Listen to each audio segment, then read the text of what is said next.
ciidamadan isku dhafka ayaa loo diyaariyay qorshaha cusub ee dardargelinta xasilinta caasimadda Soomaaliya ee Muqdisho ee 3 bilood ee soo socota kuwaasi oo leh hal talis iyo hal dareys oo gaar ah isla markaana laga soo shaqeeyay muddo bilooyin ah.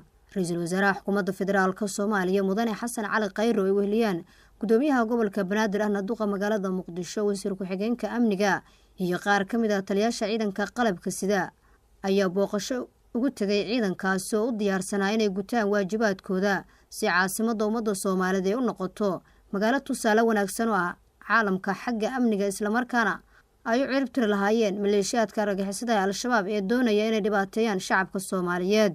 ciidan loogu talagalay inay amniga magaalada wax ka qabtaan dhammaan taliyaasha kala duwan iyo wasiirada iyo gudoomiyaha gobolkana oo mahad celinaya wada shaqayntan ka dhaxaysa maamulka gobolka Banaadir iyo ciidamada iyo golaha wasiirada dhammaan xukuumadda waxa ay ka turjumaysaa dadaalka loogu jiro in la soo celiyo ammaanka magaalada oo waayahan oo dhan laga shaqeynayo.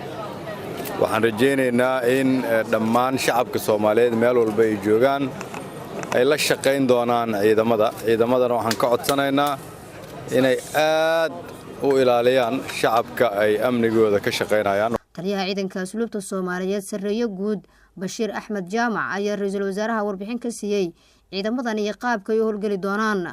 waxaa kan galabta diyaar ku ah 3 guuto oo ka tirsan ciidankaas oo isugu jira 4 ciidan ee qaranka ee qalabka sida ciidankaas oo maanta diyaar u ah inta halkan taagan 3 jibaarkood ay dibadda taagan yihiin intuu golahan u qaaday halkan la soo istaajiyay. wasiir ku-xigeenka wasaaradda amniga ahna kusimaha wasiirka Cabdisalaan Muuse ayaa xuseen ciidamadan ay u diyaarsan yihiin in cadawga ay ka xoreeyaan magaalada Muqdisho isla markaana ay uga dhigaan magaalo nabad ah.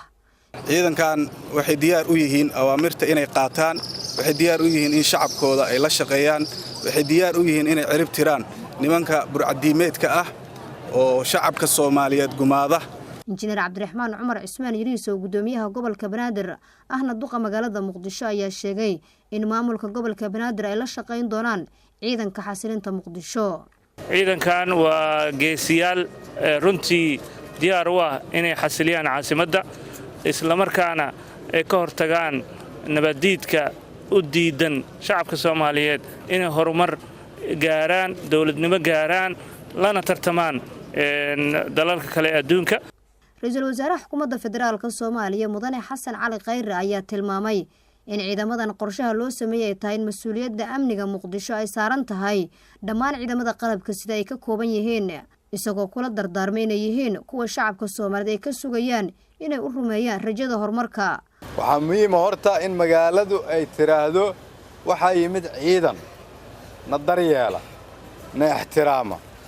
xaafadaheennii waa laga dhameeyay kuwa dhagar wadayaasha ah habeenkii baa xaafadaha la socdaa ma cabsanayno haddii laakiin dadka dariiqa maraya idinka baqaan amniyaad sugtaan iska daayay idinka ummadda dhibaato ku ah idinkaana leedin habaaraya.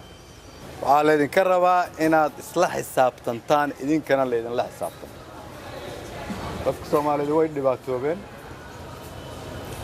idinku waxaad u timaadeen inaad dhib ka saartaan inaad dhib u keentaan leedinka ma rabo. waxaan rajaynayaa markii inuu Ilaahay idinka dhigo kuwii ummadda Soomaaliyeed horumar u horseeday. wax walba oo u baahan tihiin kala hadla taliyaashiina, agabkiina, raashinkiina. aad ilaalisaan idinku si aad ummadda Soomaaliyeed u ilaalisaan. waxaan idin rajaynayaa guul waa idin soo noqon doona haddii Ilaahay yiraahdo waa idinka soo warqabi doonaa. waa noo 9 maalmood. qaar ka mid ah ciidamada loo diyaariyay qorshahan oo la hadlay warbaahinta qaranka ayaa sheegay inay diyaar u yihiin in Muqdisho ay ka dhigaan magaalo ammaan ah muddo yar gudahood iyagoo fulinaya amarka madaxda qaranka. 9 maalmood uu ra'iisul wasaaruhu sheegay in aan wax ka qabanno magaalada Muqdisho isbedel muuqdan aan ka muujino 9 maalmood. waxaan amarka aan qaadanay ra'iisul wasaaraheena Soomaaliya uu na siiyay in aan fulino boqolkiiba boqol ayaan ku marnay kitaab aan marna ka laaban doonin cidna aan ugu gaban doonin. maanta waxaan diyaar u nahay inaan bulshada u shaqeyno taasoo ku salaysan nabadgelyada amniga magaalada muqdisho marka waxaan leeyahay Soomaaliya guul ciidankan halkan lagu soo bandhigay ayaa qayb ka ah qorshaha lagu xasilinayo amniga caasimadda Soomaaliya ee Muqdisho waxaana laga soo shaqeynaya diyaarintooda muddo Nasr Bashiir Cali warbaahinta qaranka magaalada Muqdisho